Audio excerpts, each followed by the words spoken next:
everybody for being part of it, for your marvelous papers, for your very interesting comments, for the beautiful question and discussion during these days. Now we're coming to a close with a piatto forte, as we say in Italian. Now, Professor Terence Kealey has many distinctions. First of all, I think he is the first biochemist ever to speak at the Mises seminar. He is also, I think, the person with the best title of books in non-fiction ever to speak at the Mises seminar. Some of his books are entitled Sex, Science, and Profit. One is entitled Science Fiction, and then something else comes later. And his last book has a magnificent title, but also has really the best first line I ever read in a non-fiction book, which is, every day, every morning, Providence gives us a beautiful gift, the gift of fasting. The book is entitled Breakfast is a Dangerous Meal. And this may sound an oddity. And actually, this morning, I'm pretty sure I saw Terence in the breakfast area. Right. It is actually a marvelous book that embodies Terence's attitude and spirit, which is that of a constant debunker of pseudoscience. He's done many interesting things in life. He has been Vice Chancellor of the University of Buckingham. The University of Buckingham has an interesting story within the boundaries of classical liberalism in England, for sure. And Vice Chancellor is one of those peculiar British words that means the opposite of what you may think. So Vice Chancellor sounds very honorific. It actually means the boss, el jefe, il capo di capo. And Terence did a phenomenal job as such, really steering the University of Buckingham in a better direction and making it a fantastic institution. So he has two wonderful features, two wonderful qualities that very rarely coexist in the same person. A is an institution builder. He built a great institution. He fortified a great institution. And second, is a great, sound, and provocative thinker. He's going to be speaking today on a subject he's been working on for quite a while. An excellent book of his is entitled The Economic Laws of Scientific Research. And it's a book, and with following articles and papers and another book by him that deal with something that's a bit like pseudoscience, the idea that government is indispensable for scientific research and development, and generally that we owe the iPhone to the government, if you understand the reference. Which is indeed, as Franco de Benedetti put it in the title of one of his books, an insane idea. An insane idea of industrial policy. It's going to be a marvelous talk, and I'm so glad Terence Kealey is with us today, so please join me in welcoming him.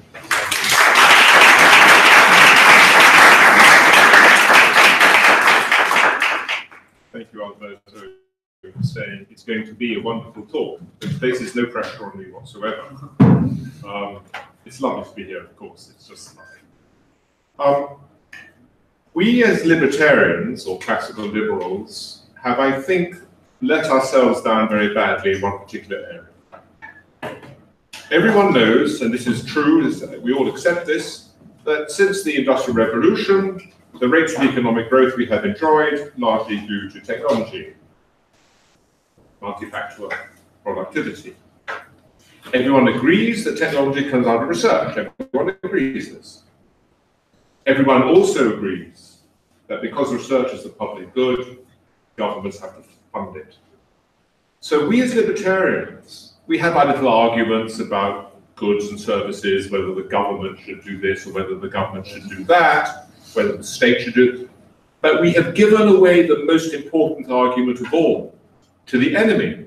We have said that the most important economic function of all, which is growth, is the gift of the government.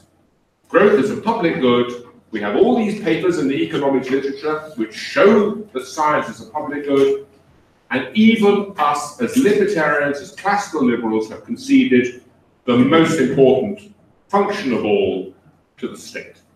Everything else we can argue about, but the most important function of all, electricity, walls, the iPhone, is because of the wonderful people we elect to be our governors. Here is Mariana Mazzucato, who writes book after book, and she wins all these prizes, by the way, saying just this, and exactly as Alberto has pointed out, she has explained so clearly that we owe the iPhone to governments, these wonderful, forward-looking, philanthropic, saintly figures who occupy the chancelleries of Europe and America. Curiously, there have been some misguided folk who said the exact opposite.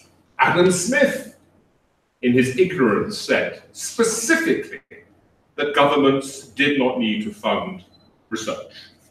And in fact, he said, for what it's worth, if you look carefully at what goes on between the interface of industry and universities, it's industry that makes all the discoveries, and the university professors then have to scramble to try to understand them. There is a figure that many of you have heard of called Karl Marx. He also specifically said that it is the bourgeoisie who have created the wealth of the Industrial Revolution. Of course, he regretted that the bourgeoisie had done this. He thought this was a very bad thing that the bourgeoisie had done, but he had no doubt. After all, with his friend Engels, who lived in Manchester, the heart of the Industrial Revolution, Karl Marx knew where the Industrial Revolution had come from. He was witnessing it in his own life. He stated quite specifically, it's the bad bourgeois people who've created all this technology that have alienated the good working class people and created all these horrible factories. Bad bourgeois. Joseph Schumpeter, as recently as 1944, quite explicitly said, he underlined it in italics in his famous book of 1944, that the market is completely endogenous for science and technology. There is no role for the government funding of science. And again, it was his own experience. He was by then, of course, living in America, which by then had still been completely laissez-faire. So let us actually look at the facts. The facts totally bear out Adam Smith, Karl Marx, and Joseph Schumpeter. So, for example, the British Industrial Revolution, which starts sometime in the 18th century, and as far as the purposes of this discussion takes us up to 1900, by when the Americans then take over as the richest country in the world, completely laissez-faire. The British Industrial Revolution happened in Britain, which was a laissez-faire country. It had read its Adam Smith, it believed its Adam Smith, there was no government funding for science in Britain. There was a bit of geopolitical funding, so every time the Royal Navy lost a ship, they would then think, well, we've got to do something about latitude and longitude. There was a big amount of funding for Babbage's computer experiments nearly 200 years ago now. What's often forgotten is those experiments completely failed and scared the British government off. And as far as the British government was concerned, that was the end of its funding for science. So Britain became the richest country in the world, the most powerful country in the world, great British Empire, completely laissez-faire. That was the whole point of Britain. That's why we had an Industrial Revolution. The country that took over from Britain as the richest country in the world was the United States, completely laissez-faire. To give you an idea of just how laissez-faire America was, when in the 1840s, Smithson, who was English, funnily enough, gave his money to America to create the Smithsonian Institution, there was a very real debate in the Senate and the Congress as to whether they should accept it. Even someone else's money was not seen as a legitimate government role. Even if the money was coming from someone else, the federal government should not be administering science. This wasn't in the Constitution, it wasn't a federal responsibility. And as late as 1940, by when America had been the richest and therefore by definition the most technologically advanced country in the world for 50 years. The American government was spending no money on research, with the exception of defense, of course. That is, of course, the public good upon which it is legitimate for governments to spend money, and agriculture. But what is often forgotten by those who tell you how wonderful the land-grant colleges are is the reason the American government supported the land-grant colleges, which were about agriculture, was the perennial problem in America of the overproduction of food. Farmers in America were poor because they produced too much food, and therefore they produced all this political pressure for subsidies. They wanted help because of this dreadful overproduction of food. And one of the ways in which the government helped is it created these agricultural colleges. Though how that was meant to help the problem of overproduction of food was never explained. Buchanan, the last president who vetoed the bills before Lincoln came along and let them through, Buchanan vetoed the first bill that came for the land-grant colleges on the grounds it was only going to crowd out the existing ones anyway, and he couldn't understand how increasing productivity through research was somehow going to help the problem of the overproduction of food. One of the big myths, and the last time I met Alberto in DC, we actually had this conversation. It was fascinating to me. One of the big myths is that Germany was a successful country in the 19th century and overtook Britain. It's simply not true. Everyone says it because, of course, they're trying to persuade some government somewhere to subsidize their science, and everyone knows that the German governments poured money into science, like, by the way, the French governments poured money into science. Germany, by 1914, was 25% poorer than Britain in terms of GDP per capita and in terms of industrialization, as indeed they were, by the way, in 1939. They were 25% poorer in terms of GDP per capita and levels of industrialization.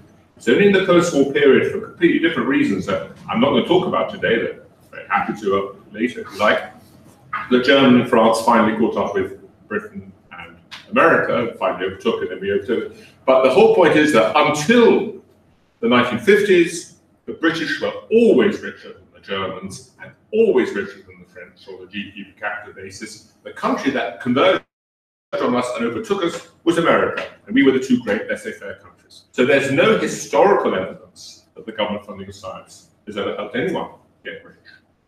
What's interesting is the current econometric data. The current econometric data, which is all out there, produced ironically by government scientists, or government economists, and totally ignored because it suits nobody.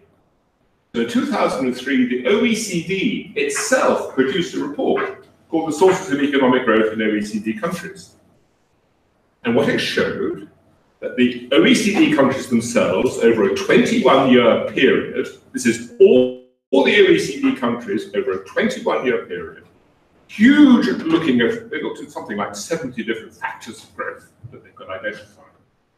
And the one real surprise was the funding of R&D. What the report showed, there was a very tight correlation indeed between the amount of development and successful growth, very tight. Only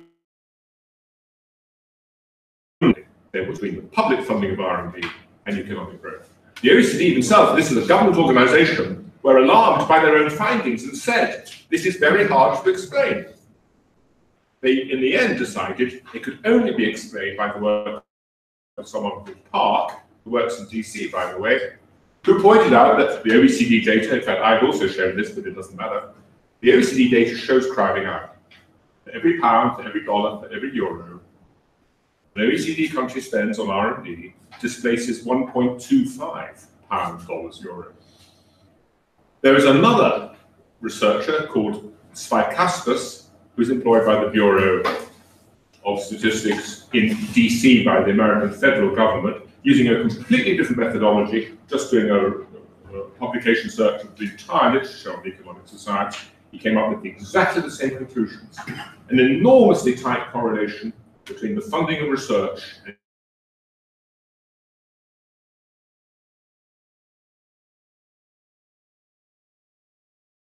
only private funding does this. public funding of R&D has no benefits economically.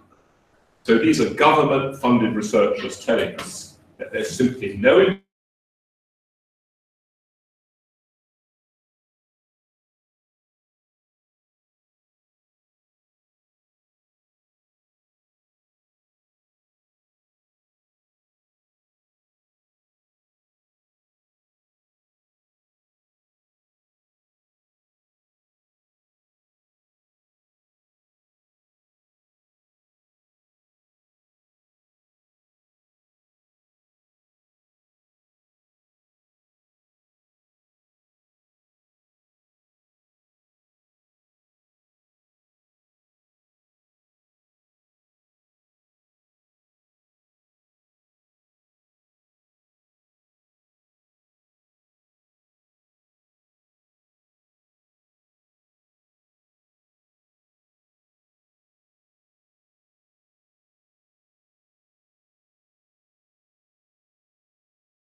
of course, this is just a statement. The reason being that publicly funded R&D is publicly available, while privately funded R&D is secretive, you don't know what's going on, it's all hidden, and it's probably all bad just to show that global warming is good for you or bad for you or whatever. Simply not true. It's propagating myths. The reality, and I'm coming on to this, is there are no such things as industrial secrets. The way industrial research works, and the way all researchers cooperate, particularly competitors, including in research, that's how you get your next advance. And Mansfield, the very communist science now sadly dead, showed that the average length of time by which companies A's discoveries are known by company B are between 12 and 18 months. There is in fact a complete cooperative amongst researchers. All researchers share knowledge because the companies that don't share knowledge are the ones that go fast. I'm coming on to that in a second. There's no empirical evidence, either historically or contemporary econometric, that the government funding of science stimulates economic growth. Why is this? Well, the big myth is that science is a public good. That if I produce a piece of science at huge expense, you can all come and compete with me at no expense, and at the end of the day, you now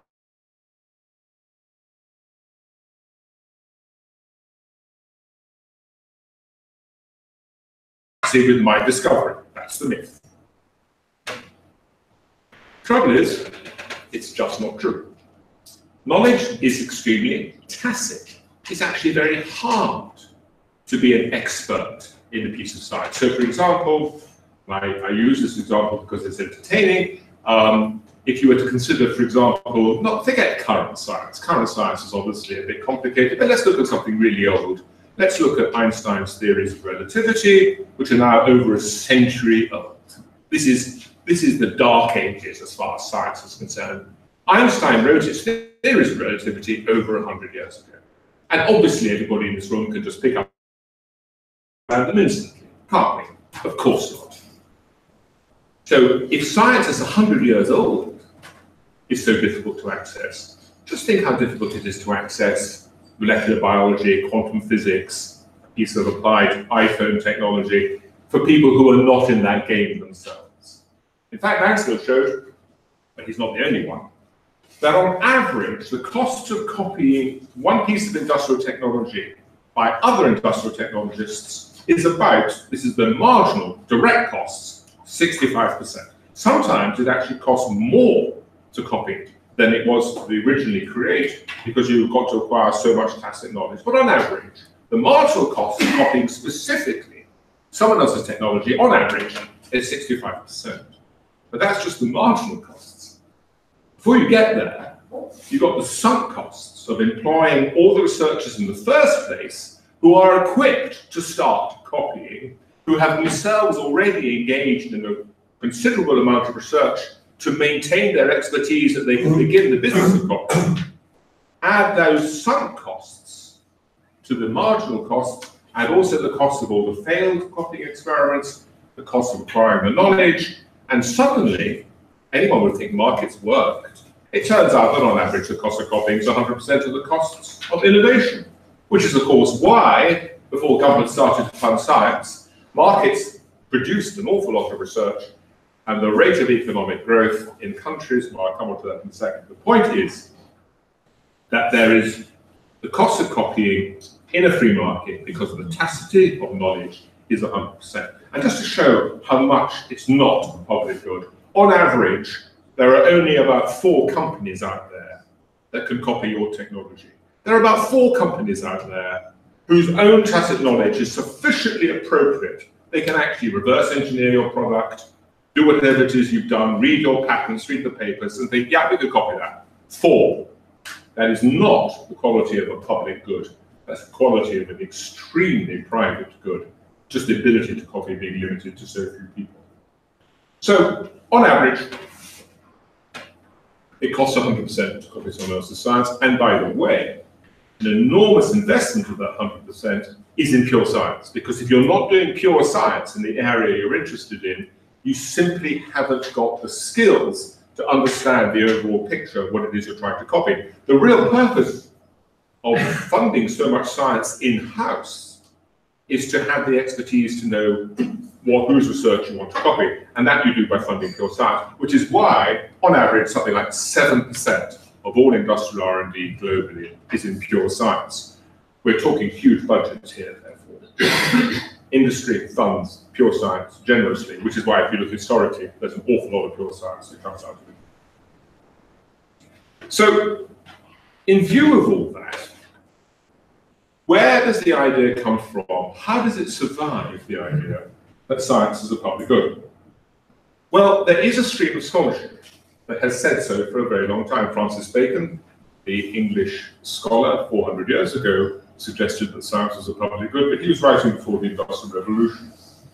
List, the German economist, suggested that countries who are trying to protect infant industries and grow to copy the British or the Americans, it would be a legitimate function for their governments to fund science during that period of infant industry sponsorship, because people didn't know how to do science. That may or may not be a true argument, but no one's ever proved it to be right. That's as far as I'm prepared to go. What is curious is how none of these historical arguments actually look at what scientists actually do. So we're told by the economists, look, it's a real problem. Science is publicly available. It's a public good. Therefore, governments have to fund it. But science wasn't originally a public good. Originally, in the early days of the scientific revolution, scientists, if it's not a contradiction in terms, published secretly. So Galileo, for example, when he discovered the moons of Jupiter, published the way scientists then published, which is you wrote letters to your friends who then copied your letters and sent it to other friends. He published this as an anagram. 3 A's, 2 B's, 4 C's, 2 D's, 6 E's, etc. Just that's how he published the discovery of the full moons. And the reason he did it that way is he wanted people to know he'd made the discovery, but he didn't want anyone to know what the discovery was. So he would wait until finally someone else made the same discovery, and then he'd say, look, that's what my anagram actually meant. This was standard practice. Robert Hooke, the English scientist, did exactly the same with Hooke's law. It was very common in the early stages of the scientific revolution to make a discovery, and if you didn't want to publish it as an anagram, to give it to a lawyer. So that you could say you made the discovery, but you didn't want anyone else to know. What made the Industrial Revolution was the extraordinary discovery and this explains the Industrial Revolution, by the way, because it happened in industry as well, the extraordinary discovery that you were better off sharing knowledge. If a group of scientists came together and said, let's share our knowledge with each other, let's publish, let's talk, that group of scientists run a risk that someone else will take their research from. But if you look at this room here, half the people are there and half the people are there. Imagine a world in which there is one discovery to be made, the discovery of the virtues of this man here, for example. And let's imagine there's profit to be made, we could sell him as a slave or something like that. Imagine that this group of people here agree to share their research as they dissect his body. And this group of people here say, oh, no, I'm not going to share my knowledge. Who is more likely to discover the virtues of this man? It would be one of these people here. It certainly won't be one of those, because each of them has the resources of 25 fellow scientists to share. And what happened in the 17th century initially, and then most importantly of all, in the 19th century in England among industrial researchers, was the discovery that those researchers who came together to share knowledge outstripped the researchers who remained secretive. And one of the reasons for that, by the way, is that research is such a variable phenomenon that almost every advance that you make as a researcher is actually unexpected. So an example of the unexpected nature of research is I often think of Benjamin Franklin, the American researcher, who mapped the Gulf Stream.